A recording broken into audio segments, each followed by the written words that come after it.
Thank you.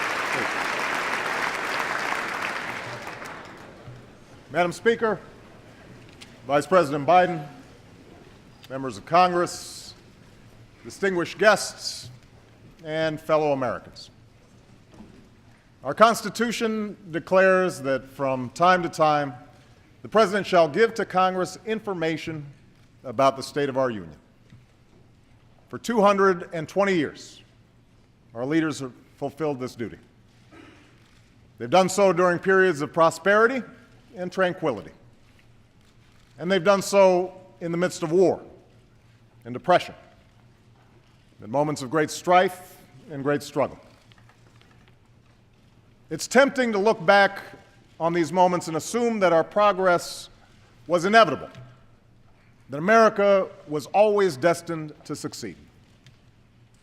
But when the Union was turned back at Bull Run and the Allies first landed at Omaha Beach, victory was very much in doubt.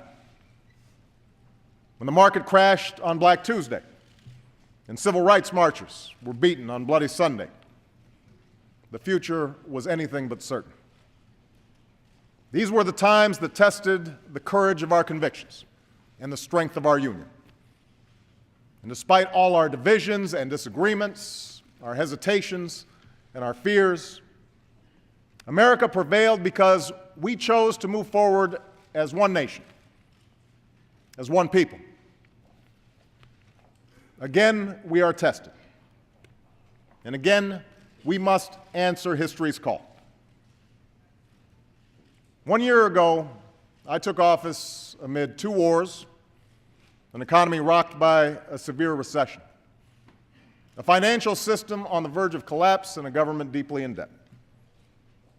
Experts from across the political spectrum warned that if we did not act, we might face a second depression. So we acted, immediately and aggressively. And 1 year later, the worst of the storm has passed. But the devastation remains. 1 in 10 Americans still cannot find work. Many businesses have shuttered. Home values have declined. Small towns and rural communities have been hit especially hard. And for those who'd already known poverty, life's become that much harder. This recession has also compounded the burdens that America's families have been dealing with for decades. The burden of working harder and longer for less, of being unable to save enough to retire or help kids with college. So I know the anxieties that are out there right now. They're not new. These struggles are the reason I ran for president. These struggles are what I've witnessed for years in places like Elkhart, Indiana, and Galesburg, Illinois. I hear about them in the letters that I read each night. The toughest to read are those written by children, asking why they have to move from their home, asking when their mom or dad will be able to go back to work.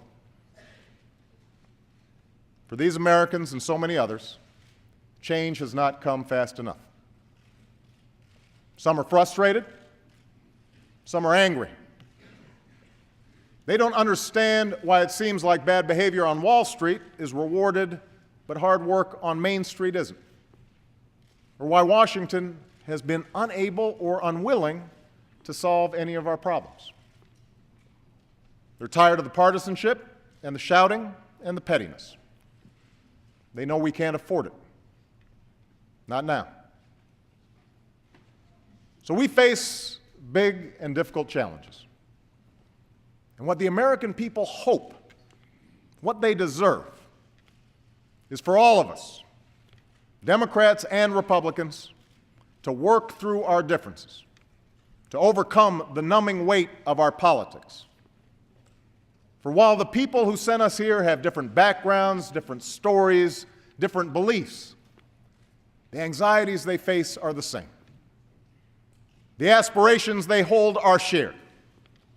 A job that pays the bills, a chance to get ahead, most of all, the ability to give their children a better life. And you know what else they share? They share a stubborn resilience in the face of adversity. After one of the most difficult years in our history, they remain busy building cars and teaching kids, starting businesses and going back to school. They're coaching Little League and helping their neighbors.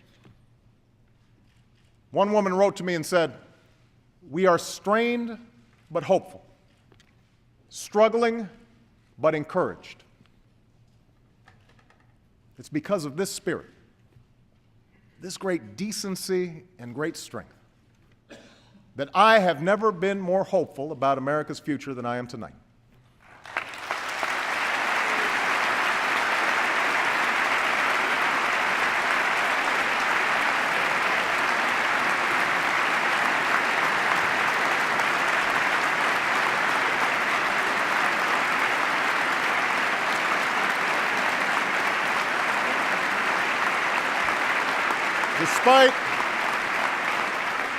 Despite our hardships, our union is strong.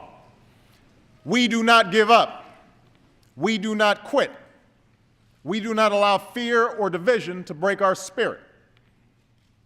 In this new decade, it's time the American people get a government that matches their decency, that embodies their strength.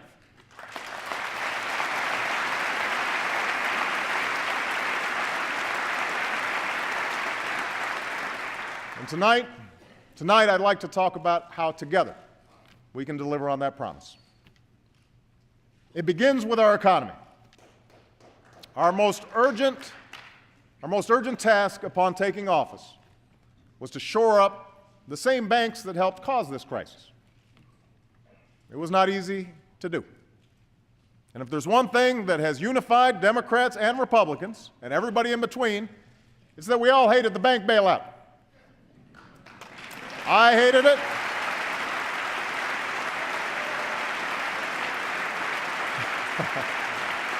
I hated it. I hated it. You hated it. It was about as popular as a root canal. But when I ran for president, I promised I wouldn't just do what was popular. I would do what was necessary. And if we had allowed the meltdown of the financial system, unemployment might be double what it is today. More businesses would certainly have closed. More homes would have surely been lost. So I supported the last administration's efforts to create the Financial Rescue Program. And when we took that program over, we made it more transparent and more accountable. And as a result, the markets are now stabilized, and we've recovered most of the money we spent on the banks.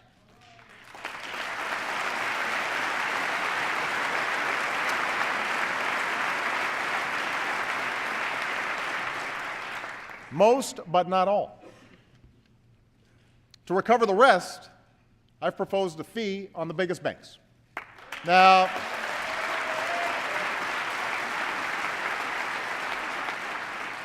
I know Wall Street isn't keen on this idea, but if these firms can afford to hand out big bonuses again, they can afford a modest fee to pay back the taxpayers who rescued them in their time of need.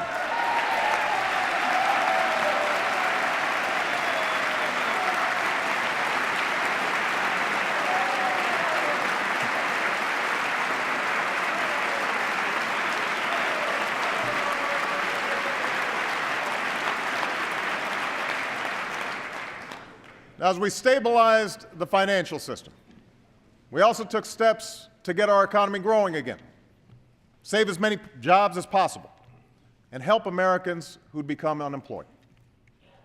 That's why we extended or increased unemployment benefits for more than 18 million Americans, made health insurance 65% cheaper for families who get their coverage through COBRA, and passed 25 different tax cuts. Now let me repeat. We cut taxes. We cut taxes for 95% of working families.